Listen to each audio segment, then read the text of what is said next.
আইন শৃঙ্খলা রক্ষাকারী বাহিনী কোনো সাধারণ শিক্ষার্থীকে গ্রেপ্তার বা নির্যাতন করেনি। ওবায়দুল কাদের। দর্শক, এই শিরোনামের ব্যাপারে আপনি কি বলবেন?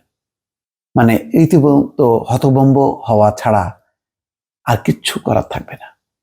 চোখের সামনে আপনাকে গুলি করা হলো, একজন দেখলেন আপনি, তারপর বলছে যে আমি তো গুলি করিনি। যেমন আবু সাইদের ঘটনায় পুলিশ গুলি করছে, দেখছে ভিডিও, অসংখ্য ভিডিও মানুষ হাতে হাতে, এফআইআর এ পুলিশ গুলি করছে এটা উল্লেখ নেই।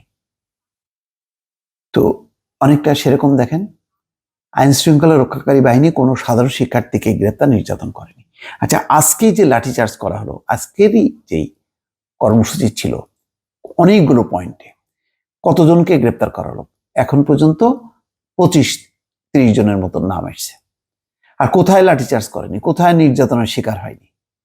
এই যে সেই আন্দোলন হওয়া থেকে শুরু করে এই পর্যন্ত কত শিক্ষার্থী, আচ্ছা যেই সমন্বয়কদের কথা বলা হচ্ছে, এরা তো কোনো ট্রেন কোনো ছাত্র নেতা না, এরাও তো সাধারণ শিক্ষার্থী, জাস্ট তারা আন্দোলনটা কোঅর্ডিনেট করছে। তো তাদেরকে নিয়ে কি করা হলো? আমরা কি চেহারা দেখলাম? ওই নাহিদ ইসলাম, তার শরীরে পেছনে পায়ে গিরায় গিরায় যে লাল লাল দাগ, ছোপ ছোপ দাগ, আরেকজন বলছেন যে তাকে 3-4 দিন অচেতন করে রাখা হলো। তারপরে ডিবি অফিসে নিয়ে মানে তাদেরকে আটক করে জিম্মি করে তাদেরকে বিবৃতি দেওয়ানো হচ্ছে। এটা নির্যাতন না? এই ডিবি অফিস থেকে আন্দোলন প্রত্যাহারের ঘোষণা এমনি এমনি? কি বলছেন ওবায়দুল কাদের? তিনি বাংলাদেশের একজন মানে একটা পরিণত বয়স্ক একজন রাজনীতিক, একটা দলের সেক্রেটারি, কোনো সাধারণ শিক্ষার্থী গ্রেপ্তার করেনি। কারা গ্রেপ্তার হলো? কারা মারা গেল? কি অদ্ভুত ব্যাপার! এখানে বলছে মিনিমাম 50 জন একেবারে সরাসরি শিক্ষার্থী মারা গেছে। ঢাকায় মোটামুটি সবগুলো বিশ্ববিদ্যালয়ে কোনো না কোনো ছাত্র মারা গেছে।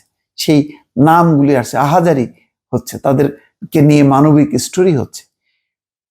মানে গ্রেপ্তার নির্যাতন তৈরি করে মারা পর্যন্ত গেল, আর ওবায়দুল কাদের বলছেন যে আইন শৃঙ্খলা বাহিনী করেনি। কারা করলো?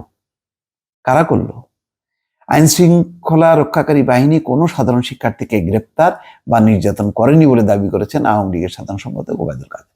তিনি বলছেন, যারা সন্ত্রাস ও সহিংসতায় সরাসরি জড়িত ছিল শুধু তাদের সুনির্দিষ্ট তথ্যের ভিত্তিতে গ্রেপ্তার করা হচ্ছে। তাই বাড়িতে বাড়িতে যে পেটানো হচ্ছে, অথচ আইন শৃঙ্খলা রক্ষাকারী বাহিনীর বিরুদ্ধে সামাজিক যোগাযোগ মাধ্যমে গুজব ছড়িয়ে সাধারণ শিক্ষার্থীদের উস্কানি দেওয়া হচ্ছে।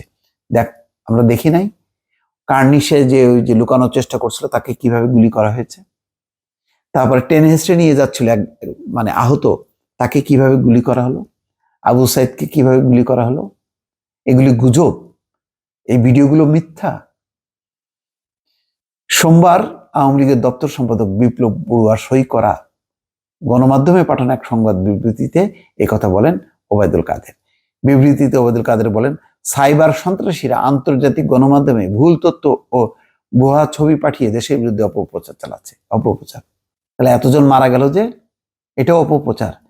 বিএনপি জামাতের সশস্ত্র ক্যাডাররা মেট্রো রেল, বিটিভি সহ রাষ্ট্রের বিভিন্ন গুরুত্বপূর্ণ স্থাপনায় সুপরিকল্পিতভাবে হামলা করেছে। ওই ঘুরে ফিরে প্রথম থেকেই বারবার জামাত বিএনপি করতে করতে এক ধরনের, এবং তারপরে আত্মস্বীকৃত রাজাকারদেরকে মোকাবেলা করার জন্য ছাত্রলীগই যথেষ্ট।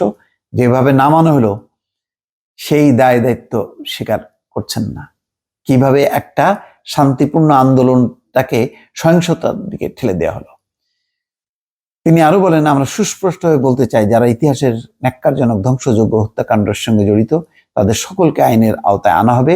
জনগণের শান্তি শৃঙ্খলা ও রাষ্ট্রের নিরাপত্তা বজায় সরকার সর্বোচ্চ কঠোরতা প্রদর্শন করবে। এই কারণেই সরকারের অধীনে যে আসলে নিরপেক্ষ তদন্ত বিচার হবে না, এই বিবৃতিতে সেটাই প্রমাণ। তার মানে সব হচ্ছে অপরপক্ষ, নিজেদের যেই অনেকগুলো গোল গোল চিহ্ন দিয়ে সেই রাজু ঠিকাদার সহ বিশ্ববিদ্যালয়, চট্টগ্রাম বিশ্ববিদ্যালয়, বিভিন্ন জায়গায় যে দেখা গেল যাদের ছবি, তারা সন্ত্রাসী না? আল্লাহ হাফেজ।